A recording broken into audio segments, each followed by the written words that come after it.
আমরা যেমন বলি আমাদের রবকে, হিন্দুরাও তো বলে ওদের প্রভু একজন আছে, আছে কিনা? একজন না, কতজন? সেই সংখ্যাটা পড়েই বলি। একইভাবে যারা খ্রিস্টান তারাও তো কোনো প্রভুর ইবাদত করে নাকি? যারা বৌদ্ধ তারাও তো কোনো প্রভুর ইবাদত করে নাকি? এখন খ্রিস্টান যদি এসে বলে যে আমি যে প্রভুর ইবাদত করি উনি আসল প্রভু, তুমি যে আল্লাহর ইবাদত করো এটা যে আসল আল্লাহ, কিয়ামতের ময়দানে যদি গিয়ে দেখো খ্রিস্টানদের প্রভু বসে আছে, তুমি কি করবা? আচ্ছা, আপনাদেরকে জিজ্ঞাসা করি, কিয়ামত কায়েম হয়ে গেছে, হাসরের সময় যদি দেখেন আপনি যে আল্লাহর ইবাদত করছেন সেখানে অন্য কেউ বসে আছে, তখন আপনি কি করবেন? আপনি কি একথা বলতে পারবেন যে না, আমি যে আল্লাহর প্রতি বিশ্বাস করেছি এই আল্লাহই একমাত্র সঠিক আল্লাহ? কথা বলেন ঠিক কিনা? এই কথা যে আপনি বলছেন কোনো প্রমাণ আছে আপনার কাছে? আচ্ছা বলেন, আল্লাহ আমরা যার ইবাদত করি এটাই যে সত্য ধর্ম, এটাই যে আসল আল্লাহ, এটা কোনো প্রমাণ কি আপনার কাছে আছে? যদি প্রমাণ না থাকে, যদি শোনেন যে হুজুরে বলছে, যদি শোনেন বাবাই বলছে, যদি শোনেন দাদা এই ইবাদত করে গেছে, তার মানে আপনি শোনা কথা ঈমান আনছেন, কিন্তু প্রকৃতভাবে যাচাই করে দেখেন নাই যে আপনি আসলেই সত্য ধর্মে আছেন নাকি মিথ্যা ধর্মে আছেন। আজকে আমরা আমানতু বিল্লাহ এটা একটু আলোচনা করব যে কেন আমরা শুধুমাত্র আল্লাহ কি সঠিক জানি, আর কেন অন্যরা যেটাকে আল্লাহ মানে সেটা আল্লাহ নয়। জানার দরকার আছে না নাই? আল্লাহকে চেনার দরকার আছে না নাই? আছে। একবার একটু জোরে পড়েন সুবহানাল্লাহ। এর অর্থ হচ্ছে আল্লাহ সকল কিছু থেকে পবিত্র। আল্লাহু আকবার। এখন আমরা জানবো যে কেন মুসলমানদের আল্লাহ একমাত্র সত্য প্রভু, আর পৃথিবীতে যাকে প্রভু দাবি করা হয় না কেন প্রত্যেকেই মিথ্যা প্রভু। নাউজুবিল্লাহ পড়েন না। এখানে ভিন্ন ধর্মের মানুষও শুনতে পারেন, কিন্তু আহ্বান জানাবো আলোচনাটা শুনেন, তাহলে বুঝবেন যে আসলে আপনি কি আমল করছেন। আল্লাহকে চেনা দরকার আছে না নাই? নিজের বাপ মাকে ভুলে গেলেও সমস্যা নাই, ওয়াইফকে ভুলে গেলেও সমস্যা নাই, কিন্তু আল্লাহকে ভুলে গেলে কি সমস্যা? এবার চলুন, মুসলমানদের আল্লাহর বৈশিষ্ট্য চারটা। কয়টা বলেন? এখন হিন্দু ধর্মাবলম্বী যদি কোনো মূর্তিকে আল্লাহ বলে, আমরা দেখব এই চারটা বৈশিষ্ট্য মূর্তির মধ্যে আছে কিনা। যদি দেখাইতে পারে তাহলে আমরাও তাকে আল্লাহ মানব। মুসলমানদের আল্লাহর বৈশিষ্ট্য কয়টা? কুল হুয়াল্লাহু আহাদ, আল্লাহুস সামাদ, লাম ইয়ালিদ ওয়া লাম ইউলাদ ওয়া লাম ইয়াকুল লাহু। আমরা তো সারা জীবনে এই ছোটবেলা থেকে এই সূরা মুখস্থ করছি, কিন্তু আমরা জানি না যে আল্লাহর পরিচয় এই চারটা আয়াতই আছে। এই চারটা দলিল, এই চারটা রূপরেখা, এই চারটা বৈশিষ্ট্য কোনো মানুষের কখনো হইতে পারে না। আর এই চারটা বৈশিষ্ট্য ছাড়া যদি কেউ দাবি করে সে প্রভু, সে ভণ্ড। সে কি ভণ্ড? এবার দেখেন, আল্লাহকে আমরা চিনছি কোরআনের মাধ্যমে। কিসের মাধ্যমে? খ্রিস্টানরা তাদের আল্লাহকে চিনছে বাইবেলের মাধ্যমে, ইহুদিরা চিনছে তাদের তাওরাতের মাধ্যমে, হিন্দুরা চিনছে তাদের গীতার মাধ্যমে, বেদের মাধ্যমে, ঋগ্বেদের মাধ্যমে। এখন আমরা দেখব যে কোরআনে যে আল্লাহর বৈশিষ্ট্য বলা হয়েছে আমরা সেই আল্লাহকে মানি কিনা, বেদে যেই প্রভুর কথা বলা হয়েছে হিন্দুরা সেটা মানে কিনা, খ্রিস্টানরা তাদের যে প্রভুর কথা বলা হয়েছে তারা সেটা মানে কিনা। যদি তাদের কিতাবের সাথে তাদের রবের মিল পাওয়া যায় তাহলে তাদের রব সঠিক, আর যদি কিতাবের সাথে রবের মিল না পাওয়া যায় তাহলে তারা কি সঠিক নয়। প্রথমে আল্লাহর চারটা বৈশিষ্ট্য আমরা মুসলমানরা মানি কিনা একটু মিলিয়ে দেখি। রাজি আছেন তো ইনশাআল্লাহ? আল্লাহ তাআলা রব্বুল আলামিন বলেছেন কুল হুয়াল্লাহু আহাদ। হে রাসূল, পৃথিবীর মানুষকে আপনি জানিয়ে দেন আল্লাহ হচ্ছেন এক। আল্লাহ কি? আল্লাহর কোনো অংশীদার নাই, আল্লাহর কোনো শরীক নাই। আমরা কি আল্লাহ আরেকজনকে মানি? বলেন মানি? আল্লাহ কয়জন? তাহলে আমাদের ধর্মগ্রন্থে যা আছে আমরা তাই মানছি। প্রথম টেস্ট আমরা পাশ করলাম যে না, আমাদের ঈমান কি ঠিক আছে। আল্লাহ তাআলা রব্বুল আলামিন বলেছেন আল্লাহুস সামাদ। আল্লাহ তাআলা রব্বুল আলামিন কারো প্রতি মুখাপেক্ষী নন। মুখাপেক্ষী হচ্ছে এইটা যে আমি যদি এলাকার মানুষকে শোনাইতে যাই আমার একটা মাইকের দরকার, আমি যদি খাইতে যাই আমার একটা হাতের দরকার, আমি যদি দেখতে যাই আমার একটা চোখের দরকার, আমি যদি হাঁটতে যাই আমার একটা পায়ের দরকার। প্রত্যেকটা মানুষ কারো না কারো প্রতি মুখাপেক্ষী। আমি যদি একটা ঘর বানাইতে যাই আমার একটা রাজমিস্ত্রির দরকার, আবার রাজমিস্ত্রি যদি খাইতে চায় তার একটা কৃষকের দরকার, আছে না নাই? এই যে একজনের প্রতি আরেকজন মুখাপেক্ষী। আল্লাহ বলেন আল্লাহুস সামাদ। আল্লাহ তাআলা রব্বুল আলামিন কারো মুখাপেক্ষী নন। সুবহানাল্লাহ। বান্দা যদি নামাজ পড়ে আল্লাহর কিছু যায় আসে না, বান্দা যদি নামাজ না পড়ে আল্লাহর কিছু যায় আসে না। বান্দা যদি সিগারেট খায় আল্লাহর কিছু যায় আসে না। বান্দা যদি তাসবিহ পড়ে আল্লাহর কিছু যায় আসে না। বান্দা যদি সারা রাত তাহাজ্জুদ পড়ে আল্লাহর মর্যাদা বাড়বে না। বান্দা যদি আল্লাহকে অস্বীকার করে আল্লাহর মর্যাদা কমবে না। এই জন্য আল্লাহ বলেছেন আল্লাহুস সামাদ, আল্লাহ তাআলা কারো মুখাপেক্ষী। আমরাও এটাই বিশ্বাস করি। সুতরাং আমাদের ধর্মগ্রন্থে আল্লাহর যে পরিচয় দেওয়া হয়েছে সেই দুইটাই আমরা মানি। এরপরে আল্লাহ বলেছেন লাম ইয়ালিদ ওয়া লাম ইউলাদ। লাম ইয়ালিদ, আল্লাহর বৈশিষ্ট্য হচ্ছে আল্লাহ তাআলা কাউকে জন্ম দেয় না এবং আল্লাহও কারো কাছ থেকে জন্ম নেয় না। অর্থাৎ তিনিও কারো বাবা নন এবং তারও কোনো বাবা নেই। সুবহানাল্লাহ পড়বেন না? আচ্ছা, কোনো মানুষের কেমন বৈশিষ্ট্য হতে পারে? পৃথিবীতে দুইজন মানুষের এমন বৈশিষ্ট্য ছিল যাদের বাবা নেই। এক হযরত আদম, দুই হযরত ঈসা। এক হযরত আদম, দুই হযরত ঈসা। আল্লাহ বললেন লাম ইয়ালিদ ওয়া লাম ইউলাদ। আল্লাহ হচ্ছে এমন সত্তা যে আল্লাহ কাউকে জন্ম দেয় না এবং আল্লাহ হচ্ছেন এমন সত্তা যে আল্লাহ কারো কাছ থেকে জন্ম নেন না।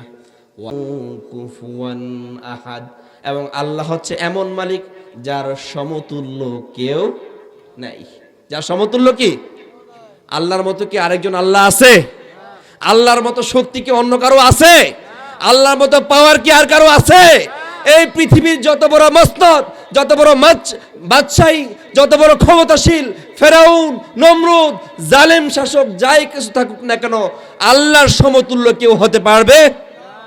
এই চারটা আমরা বিশ্বাস করি। তো এই চারটা কি কোরআন থেকে বললাম না বাহির থেকে বললাম? যদি কোরআন থেকে এই চারটা বলে থাকি আর এই চারটা বৈশিষ্ট্যকে আমরা বিশ্বাস করে যদি আল্লাহকে মানি, তাহলে বোঝা গেল আমাদের ধর্মগ্রন্থের সাথে আমাদের রবের মিল আছে। ধর্মগ্রন্থের সাথে কার মিল আছে? তার মানে মুসলমান 100তে 100 পাশ করে গেল। এবার চলি হিন্দু ধর্মে যাই। কোন ধর্মে যাব?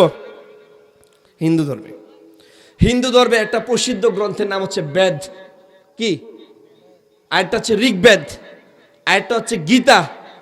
আজকে আমরা প্রথমেই ঋগ্বেদ থেকে একটি মন্ত্র শুনবো যে আসলে হিন্দুদের মেইন গ্রন্থে কি লেখা আছে। জানা দরকার আছে না নাই? সঠিক ধর্ম খুঁজে পাওয়ার দরকার আছে না নাই? সঠিক মালিককে খুঁজে পাওয়ার দরকার আছে না নাই? প্রিয় ভাইরা আমার, যারা হিন্দু আছেন তারাও মনোযোগ দিয়ে শুনতে পারেন।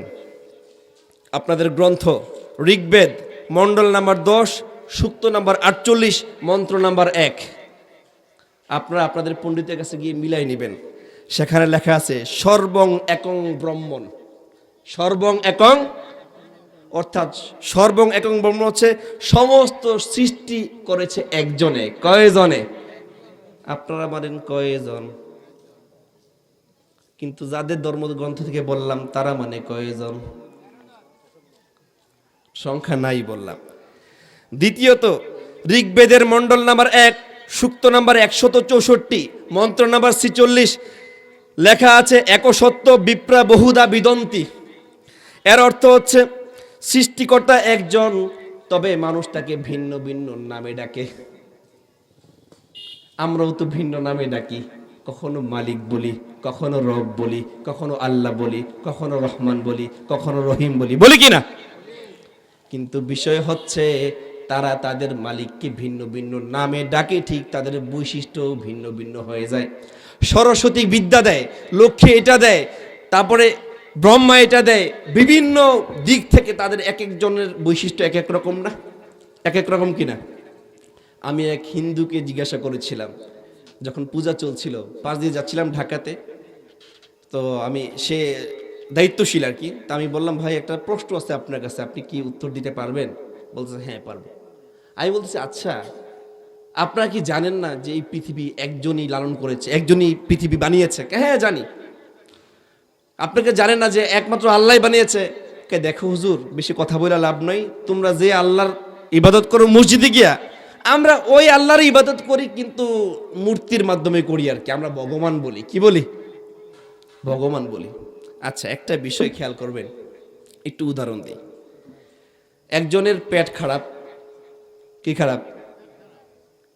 মানে কোষ্ঠকাঠিন্য হয়েছে। ডাক্তার বলছে প্রতিদিন ঘুম থেকে ওইটা 1 গ্লাস পানি খাইবা, তাহলে শরীর কি হয়ে যাবে? ভালো হয়ে যাবে। এখন সেই লোক এক সপ্তাহ পরে এসে ডাক্তারের চেম্বার ভেঙে ফেলবে এরকম একটা অবস্থা। এই ডাক্তার আপনি কি বলছেন, এখন খেয়ে তো আমার আরো অবস্থা খারাপ, এক সপ্তাহ পার হয়ে গেল এখন কিছুই হইল না। ডাক্তার বলছে আপনি কি পানি খেয়েছেন? বলতেছে হ্যাঁ পানি তো খাইছি কিন্তু কাজ হইল না। বলছে কেমন পানি খাইলেন? আমি ওষুধ দিলাম যে এই পানি খেলেই ভালো হয়ে যাবে। বলছে পানি খেয়েছি ঠিক, কিন্তু পানিটা চা কালার। কি কালার? পানিটা কি কালার বলেন তো? পানির কালার কি চা কালার হয়? এই লোক চিন্তা করছে প্রতিদিন ডাক্তার ঘুম থেকে উঠে আমাকে এক গ্লাস পানি খাইতে বললো, খালি পেটে কি পানি ভাল লাগে? তা আমি একটু চা বানাই খাই, চায়ের মধ্যে কি আছে? পানি তো আছে নাকি? সে একটু দুধ দিল, একটু চিনি দিল, গোলাইলো, খাইলো। এখন চা তো কোষ্ঠকাঠিন্য বাড়ায় কি না? এখন এই বেচারা 7 দিন খায় তো আরো অবস্থা খারাপ। সে বলছে ডাক্তার আপনি বলছেন পানি খাইতে, তবে আমি একটু পানিটা মজা হওয়ার জন্য একটু চিনি দিলাম, একটু দুধ দিলাম, একটু চা পাতি দিলাম, গোলায় খাইলাম। সমস্যাটা কোথায়? সমস্যা হচ্ছে পানিকে যদি আপনি ইংলিশে ওয়াটার বলেন কোনো সমস্যা নেই, পানিকে যদি আপনি জল বলেন কোনো সমস্যা নেই, পানিকে যদি আপনি আরবিতে মাউন বলেন কোনো সমস্যা নেই, যদি পানির বৈশিষ্ট্য ঠিক থাকে, পানিটা যদি সাদা থাকে। আর পানিতে যদি আপনি চিনি দেন, চা পাতি দেন, একটু দুধ দেন, সেটা কি আর পানি থাকে? আমরা আল্লাহকে আল্লাহ বলি, রহিম বলি, রহমান বলি, রব বলি, খোদা বলি, মালিক বলি, যাই কিছু বলি না কেন, খোদার বৈশিষ্ট্য আমরা চেঞ্জ করি না। তিনি এক, অদ্বিতীয়, তিনি জন্ম নেন না, জন্ম দেনও না, তার সমান কেউ নাই। এই বিশ্বাস রেখে আমরা মালিক বলি, এই বিশ্বাস রেখে আমরা রহিম বলি, এটা রেখে রহমান বলি। কোনো সমস্যা আছে? কিন্তু বিষয় হচ্ছে আপনি আপনার খোদাকে ভগবান বলেন, কোনো সমস্যা নাই, কিন্তু এই খোদার মধ্যে যে বৈশিষ্ট্য দরকার ছিল সেটাকে আপনি বিকৃত করলেন কেন? সেটাকে আপনি বিকৃত করলেন কেন? এখন বিষয় হচ্ছে কেন, কি জন্য আমি বিকৃত বললাম? তাদের আরো একটা বিষয় হচ্ছে, তাদের আরো একটা বৃহদারণ্যক উপনিষদ নামে একটা বই আছে। সেই বইয়ের 1 নম্বর মণ্ডল, 4 নম্বর সূক্ত, 10 নম্বর মন্ত্র বলা হয়েছে না সত্য প্রতিমা অস্তি। না সত্য অর্থাৎ সৃষ্টিকর্তার কখনো মূর্তি বা প্রতিচ্ছবি হতে পারে। তাহলে যদি আপনি তার প্রতিচ্ছবি বানান, মূলত আপনাদের গ্রন্থে লেখা আছে সৃষ্টিকর্তার কোনো প্রতিচ্ছবি হতে পারে না, তাহলে আপনি যে প্রভুর ইবাদত করছেন মূলত আপনার ধর্মগ্রন্থের সাথে আপনার প্রভুরই মিল নেই। কথা ঠিক কিনা? তাহলে আমরা বুঝলাম আমরা যে প্রভু ইবাদত করি আমাদের ধর্মগ্রন্থের সাথে প্রভুর মিল আছে, কিন্তু তারা যেটা করে তাদের ধর্মগ্রন্থের সাথে প্রভুর কি নাই? মিল নাই। একইভাবে ইহুদিদের ধর্মগ্রন্থে রয়েছে যে আল্লাহ সর্বশক্তিমান।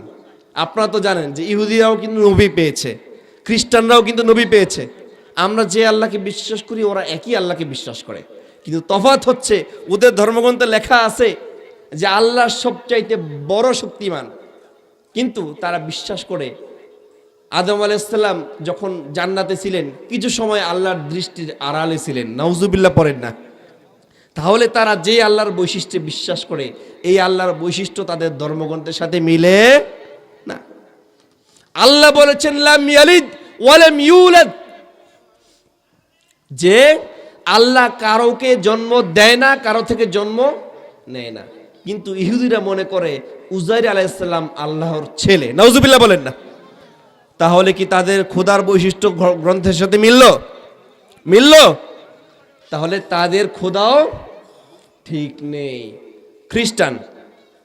খ্রিস্টানদের ধর্মগ্রন্থ ইনজিল, ধর্মগ্রন্থের নাম কি? এটাকে বলা হয় বাইবেল। এটা কি বলা হয়?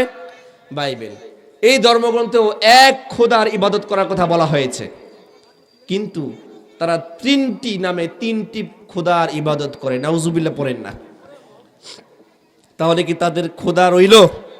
তারা মনে করে হযরত ঈসা আলাইহিস সালাম আল্লাহর পুত্র। বলেন তো আল্লাহ কি কোনো সন্তান জন্ম দেন? যদি না দিয়ে থাকেন তাহলে তারা যে দাবি করে তাদের দাবি ভুল, এবং তারা খোদাকে যেভাবে মনে করে ইবাদত করে তাদের ইবাদতও কি ভুল। তাহলে 4টা ধর্ম, এবং 5ম ধর্ম বৌদ্ধ ধর্ম উৎপত্তি হয়েছে একজন মানুষ থেকে, যিনি ছিলেন রাজার ছেলে, এবং তার সংসার ভালো লাগে নাই। তিনি সংসারের বাইরে গিয়ে ধ্যান করেছেন। তখন তিনি কল্পনা করেছেন যে না, প্রভু একজন, কিন্তু বৌদ্ধ যারা এখন তারা সেই মূর্তিরও পূজা করে কিনা? তাদের কর্তা বলল প্রভু একজন, তারা মূর্তির সহ কি করলো? পূজা শুরু করে দিল। তাহলে 4টা ধর্ম বিশ্লেষণ করলাম। কয়টা ধর্ম? 4টা ধর্মের মধ্যে ধর্মগ্রন্থের সাথে মিল আছে কোন রবের বলেন তো? জোরে বলেন না, নাম কি? তাহলে আল্লাহ যে সঠিক আল্লাহ প্রমাণ পেয়েছেন কিনা? বুকের মধ্যে ঈমান গেঁথেছে কিনা? কিয়ামতের ময়দানে আল্লাহ আমাদের বিচারক হবে এ কথা মানেন কিনা? যদি কেউ যুক্তি প্রমাণ দিয়ে বুঝাতে আসে, আপনি সূরা কুল হুয়াল্লাহু আহাদ, আল্লাহুস সামাদ, লাম ইয়ালিদ ওয়া লাম ইউলাদ ওয়া লাম ইয়াকুল লাহু কুফুয়ান আহাদ, বলবেন যে তুমি যাকে রব মানো দেখো তো এই 4টা বৈশিষ্ট্য তার মধ্যে আছে কিনা। যদি থাকে আমিও তাকে রব মানবো।